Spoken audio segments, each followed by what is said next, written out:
Alright, so this guy I work with talking to me about smoking. He's got a smoker. But he got one of these electric deals. He's watching a bunch of YouTube videos and everything about smoking. And you know, he's talking to me about it and asking me about what I do, because everybody knows that I smoke a lot of meat. Pretty normal, you know. It's about every weekend thing around here. So he's asking me, you know, all the basic stuff that I guess you would learn off of a YouTube channel or some, you know, you go and Google smoking meat or some bullshit like that. Well, it's not an exact science, it's art. And you know, if he's asking me these questions, like, I don't know, just till it's done. Now I use this much, I don't know. How much is that? I don't know. So, your first trick, smoking meat, starts out with grizzly. It's normal. Then you drink your booze out of a mason jar. That ain't normal? That's normal. So about 40 weeks out of the year, I roll down to the store on a weekend morning and get a big old hunk of meat and start smoking it. And, you know, it just depends on what we're feeling like that day. You know, if it's football season, that usually happens on Sunday. If it's not football season, like it's not right now, it's hot, it's middle of fucking summer, and then tend to go a little bit lighter meat, you know, you can go from there. So today we're doing a picnic roast. We did a half a picnic roast. You know, picnic roast is basically a fancy way of saying pork shoulder. So we got 4 pounds of pork right off the shoulder meat.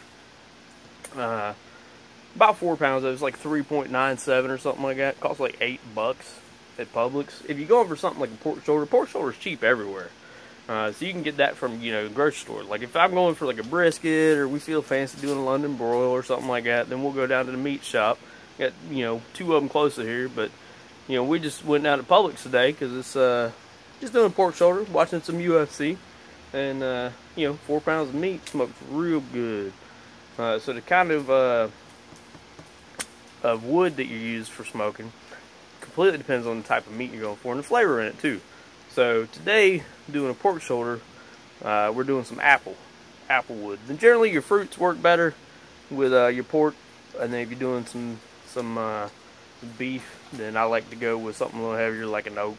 And it kind of, you know, it's all preference. And you know, if we're going a thinner cut than beef, then we like to do some mesquite or something like that. So it all depends on what you're doing, and a little bit of flavor to it. But you know, one of the questions he asked me is, well, what internal temperature do you get it to before it's done?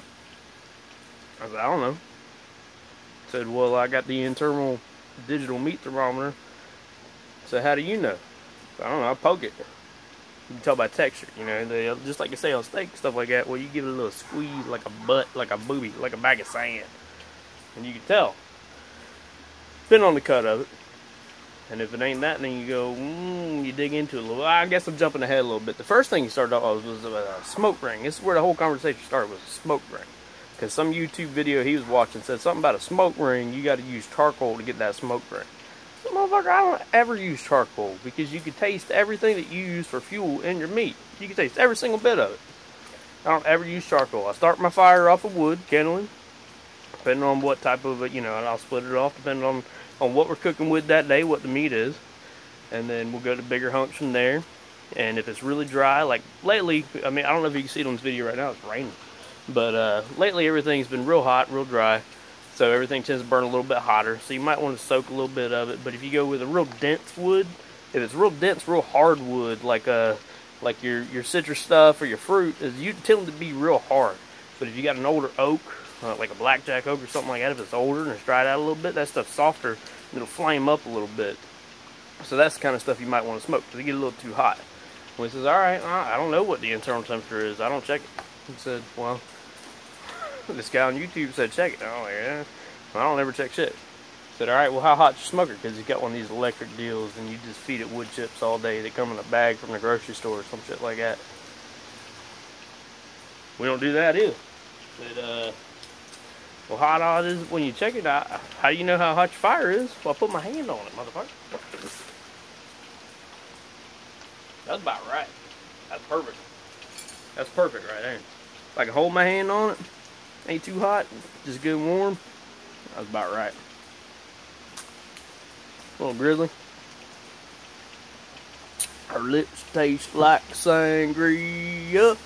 Alright, so here's where we go today. We got a pork shoulder with a rub on it. So you tend to go with a little bit lighter, a little more flavorful rub on something like pork. If it's beef, you got a little bit heavier, but it's real light with pork.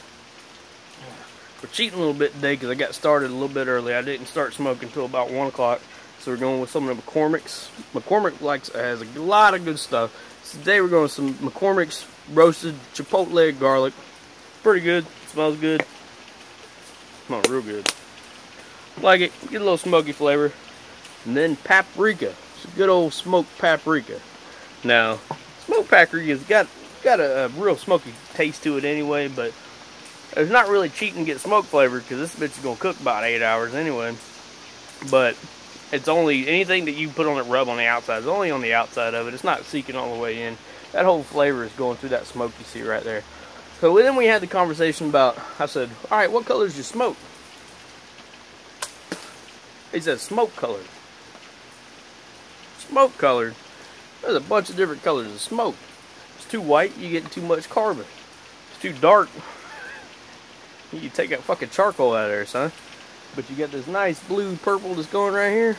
Woo, woo, woo, woo. That's right where you want to be at. That's perfect.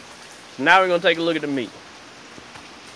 If I can get this without getting my phone wet, because it is raining, it is Florida, it is summer in the afternoon. So let's take a look at the meat.